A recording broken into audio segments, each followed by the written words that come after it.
আর উনি বলছেন যে জুনের মধ্যে নির্বাচন হবে। তো এক্স্যাক্টলি আমরা বুঝতে পারছি না যে কোনটা সঠিক। এটা আপনারা আমাদেরকে কিছুটা হতাশ করেছে। ইলেকশন পরিচালনা করবার, কন্ডাক্ট করবার জন্য তার প্রস্তুতি নেওয়া, তো সেই ধরনের কোনো প্রবলেম তো নাই, সেটা অতি দ্রুত সেটা করা সম্ভব। কিন্তু আমরা যেটা আশা করেছিলাম যে আমরা সেটা বলেছি যে চিফ অ্যাডভাইজার সুনির্দিষ্ট একটা সময়ের মধ্যে একটা রোড ম্যাপ দিয়ে দেবেন, সেটা তিনি দেননি। এটা আপনারা আমাদেরকে কিছুটা হতাশ করেছে।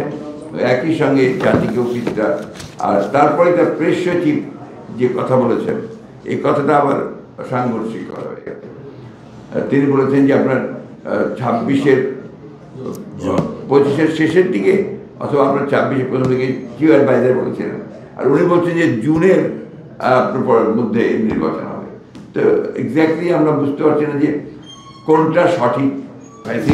হাসিনা সরকারের অধীনে যতগুলো নির্বাচন হয়েছে সমস্ত নির্বাচনগুলো অবৈধ হয়েছে, এবং সেই কারণেই আমরা স্থানীয় সরকারগুলো ভেঙে দেওয়ার জন্য আমরা আহ্বান জানিয়েছিলাম, এবং যে সবগুলো ভাঙা হয়েছে, কিন্তু আপনার শুধু ইউনিয়ন পরিষদটা করা হয়নি।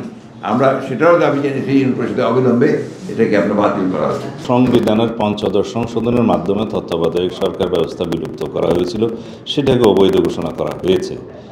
কিন্তু ইতিপূর্বে অ্যাপিলেট ডিভিশনে জাস্টিস, আমরা বলি জাস্টিস খায়রুল হক, যে তত্ত্বাবধায়ক সরকার ব্যবস্থাকে উড়িয়ে দিলেন, সেটা রিভিউতে ফাইনাল জনগণের পক্ষে আসলে তখন এক্স্যাক্টলি তত্ত্বাবধায়ক সরকার ব্যবস্থা পুনর্বহাল হবে।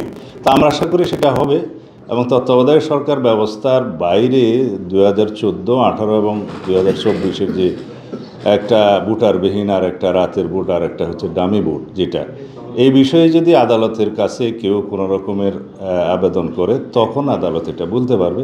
আমাদের পক্ষ থেকে আমরা এখনও পর্যন্ত এই বিষয়ে এটাই বক্তব্য দিয়েছি যে এগুলো সবগুলো অবৈধ সংসদ ছিল।